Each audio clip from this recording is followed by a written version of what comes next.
to share stories that are so tragic and traumatic that have affected you personally.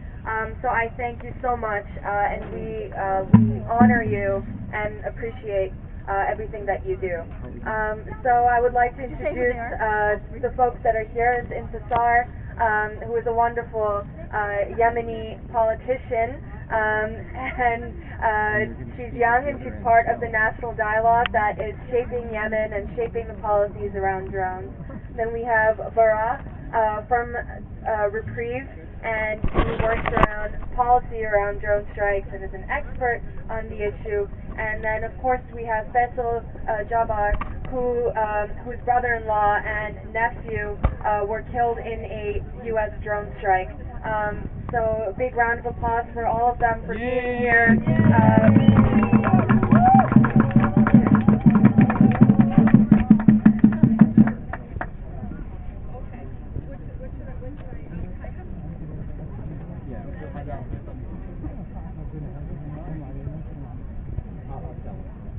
Thanks everyone for being here with us today. We came here after a very long flight from Yemen just to share with you our stories and the stories and the suffering of the Yemeni people who have been affected by those drones. I've been here just to tell you about the children in our country who cannot go to schools because the fact they're afraid of going out in public places because of the drones hovering on their heads day and night. I'm here to tell you about the 10-year-old daughter of Muhammad Bajash, who was killed last year by a drone strike. I'm here to tell you about the story of Abdulaziz, who was killed just this June by a drone strike in his village, and he was just 8 years old. And I want to tell to the American administration, you cannot give us names or or who are those people you've been targeting those drones, but we can give you names.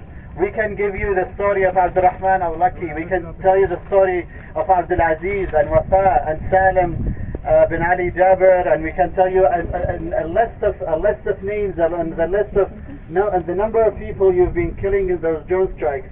Yet at the same time, you cannot give us one names of the militants you accuse you're killing in those strikes. I thank you all for being here with us. I thank you all for sharing the voice of the Yemeni people, and I'm sorry that the Yemeni people cannot convey their message in the proper way. I'm sorry they're not allowed to come here to Yemen just to share those stories with you today. Thank you very much.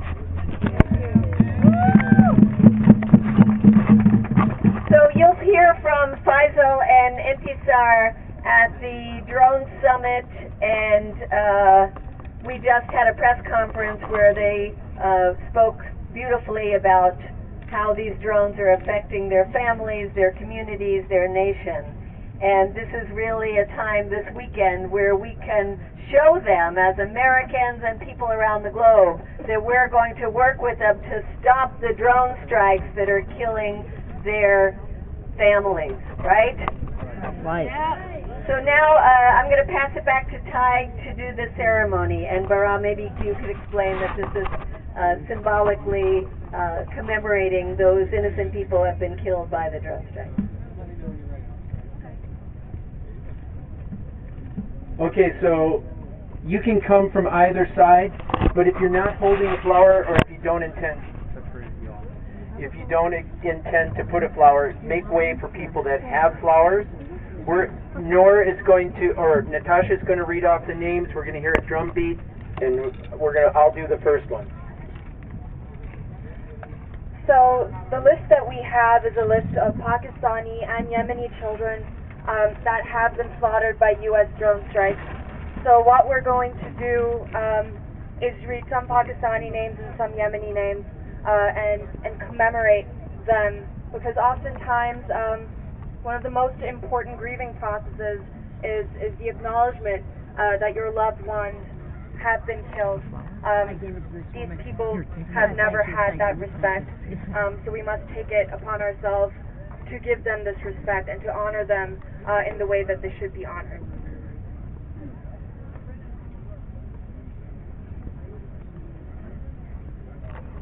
Noor Aziz, age 8. Abdul Wasit, age 817.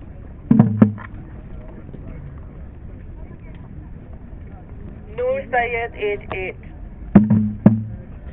Wajid Noor, age 9. Syed Wali Shah, age 7. Aisha, age 3. Kari Aurangzeb, age 14. Shoaib, age 8. Hayatullah Khan Muhammad, age 16. So now I'm going to read the names of the children from Yemen. And something that always struck me when I read these lists is that they are very young, and secondly, you often see names with the same last name. You see 5 or 6 people, which indicates that an entire family was targeted, or an entire tribe, in most cases, was the subject of the U.S. drone strike. So I'm going to read their entire names to reflect upon that. Afra Ali Muhammad Nasser, age 9. Zeda Ali Muhammad Nasser, age 7. Hada Ali Muhammad Nasser, age 5. Sheikha Ali Muhammad Nasser, age 4. Jawas Maqbul Salim, age 15. Maryam Hussein Abdullah Awad, age 2. Shafiq Hussein Abdullah Awad, age 1. Sheikha Nasser Mahdi Ahmad Booth, age 3. Shafiqa Mohammed Saleh, age 4. Sumaya Muhammad Saleh, age 9. Maha Muhammad Saleh, age 12. Abdul Rahman Al-Alaki, age 17. Abdul Ghani Muhammad Mahbub, age 3.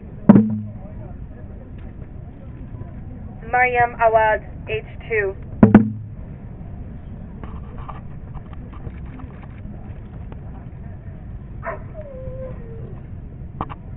Ibrahim Abdullah Loke, age 13. Asma Loke, age 9.